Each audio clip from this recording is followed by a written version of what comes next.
Hey everybody, Corey here coming at you with another knife review video. This time it is of the Benchmade Bugout. And this one is special because this is another subscriber loaner. I can't thank you guys enough for contributing to the channel. Josh from Reddit, this one's for you. Thank you very much. So let's do what we normally do, starting out with some size comparisons. So here is the Benchmade Bugout.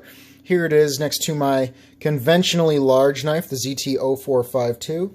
Here it is next to my conventionally small knife, the Ontario Knives Rat number 2. So once again, as usual, you can immediately see the ZT is off the table, and you see that it is actually extremely comparable in many aspects to the Rat 2. Overall length, it is a little bit bigger than the Rat 2.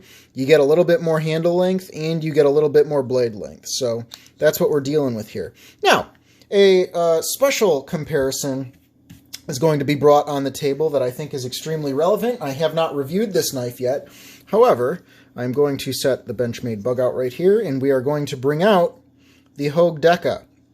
This is a very, very, very, very relevant comparison. So the Hogue Deka was created, it's called the Deka because it was created for Hogue's 10-year anniversary, I believe, of producing knives. Don't quote me on that. Why are we talking about the Hogue Deka? Well, you can see the Hogue Deka has something similar to an axis lock.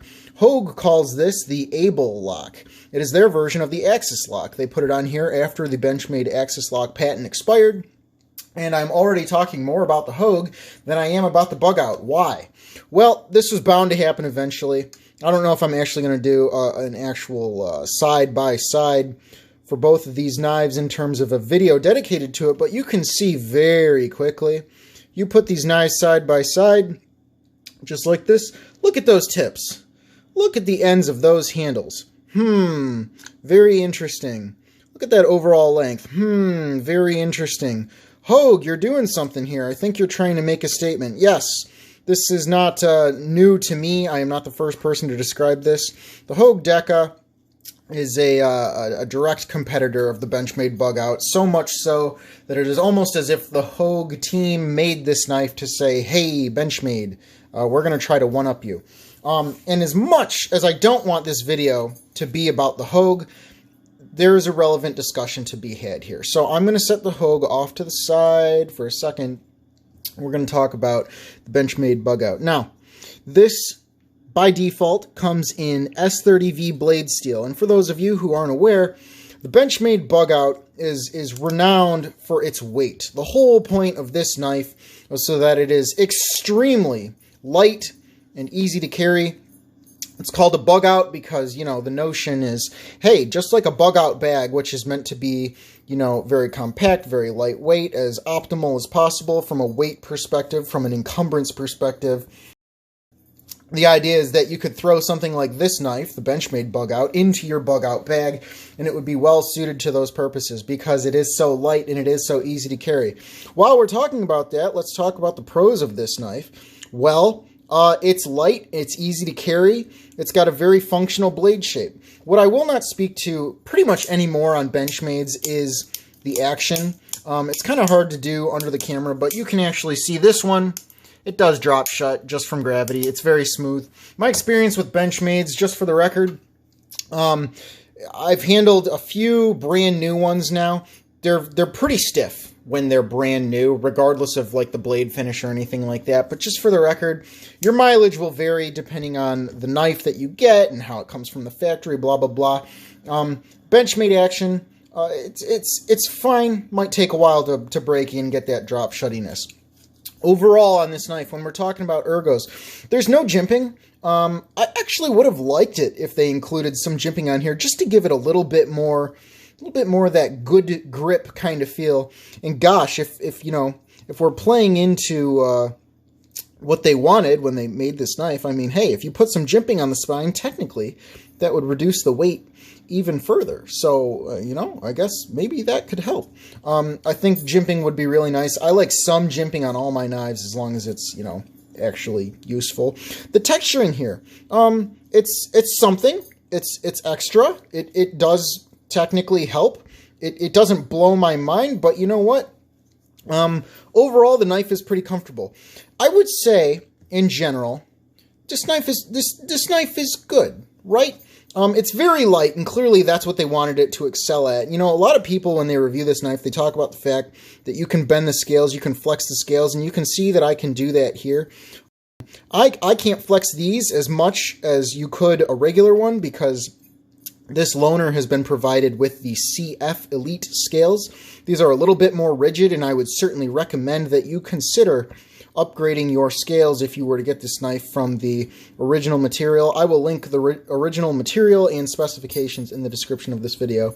But one of the things that a lot of people say that they're not really a fan of when it comes to this knife is, you know, how flexible it is, how much it kind of feels almost like a toy. I can't necessarily disagree with that. It is very thin. It is very light. I would not necessarily, you know, I can't say I would make this my go-to knife for any serious work. That being said, for your average Joe, right, this is kind of the joke that I always tell on the channel. What are you doing, right? If the craziest thing that you're doing is cutting open some Amazon boxes, maybe processing some Amazon boxes, cardboard boxes in general, average person, look, there's no problem here.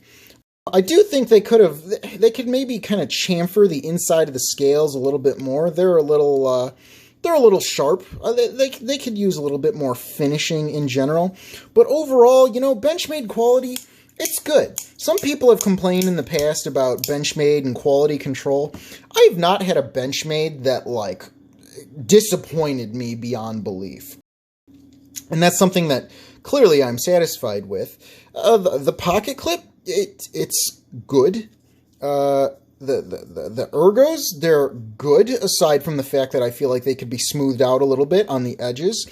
The blade shape, again, very functional. I like it. This knife is fine. That's how I would describe this knife. Now, let's get into the elephant in the room, and I kind of brought it out to begin with. Boom. All right, here's the thing. The Hogue Deka. The Hogue Deka runs you about, usually 120 bucks. The Benchmade Bugout runs you about 130 bucks, okay? There's a big difference between these two knives. It's very relevant. What does that say? One more time. S30V. Okay. Pretty good mid-grade steel. Pretty good. What does this say? Uh-oh. Uh-oh, it's 20 CV. When do we start to see 20 CV on knives these days? Usually pretty cheap, around 150 bucks. I'd say on average you start to see 20 CV much more commonly around the $200 range. That's going to be a big deal for me, guys. S30V versus 20 CV. You can't put two knives side by side. I will never take S30V over 20 CV. It's just a fact of life. You probably shouldn't either. It's a really hard sell to say that both of these knives are going to be the same price. Similarly, look at how much I can flex. Look at how much I can flex the Deka scales. I basically can't, okay? The Deka is so rigid. I like the blade shape better. I think it's got better ergos. I think it looks a little bit more stylish. It's got the jimping that I asked for. And honestly, when I originally did a video about the Hogue Able Lock versus the Benchmade Axis Lock, I said that I didn't think it was that much of a bigger deal, but you know what? As time has gone on, can't deny it, I like the Able Lock better. It's easier to get a grip on, and it chews my fingers up less. It's just a fact of life. We're going to keep talking about this just for a little bit because, guys, I really think it's relevant. Me and you put these knives side by side. Just for the record, Benchmade came out with the 20 CV version of their Bugout. It was about $200. Okay? So, when you've got a Hogue Deka that costs as much as a Benchmade Bugout, but it has 20 CV steel, it has a frame that is more rigid, in my opinion, more ergonomic, a blade shape that I like better, overall styling that I like better. It's at a better price point for the better steel. And oh, by the way, I've seen these go on sale for as low as 90 bucks. Okay? Look. The Benchmade Bugout. It's a good knife. If you are dedicated to Benchmade, it's going to be fine for you. It carries well. It does a good job. It's not going to disappoint you.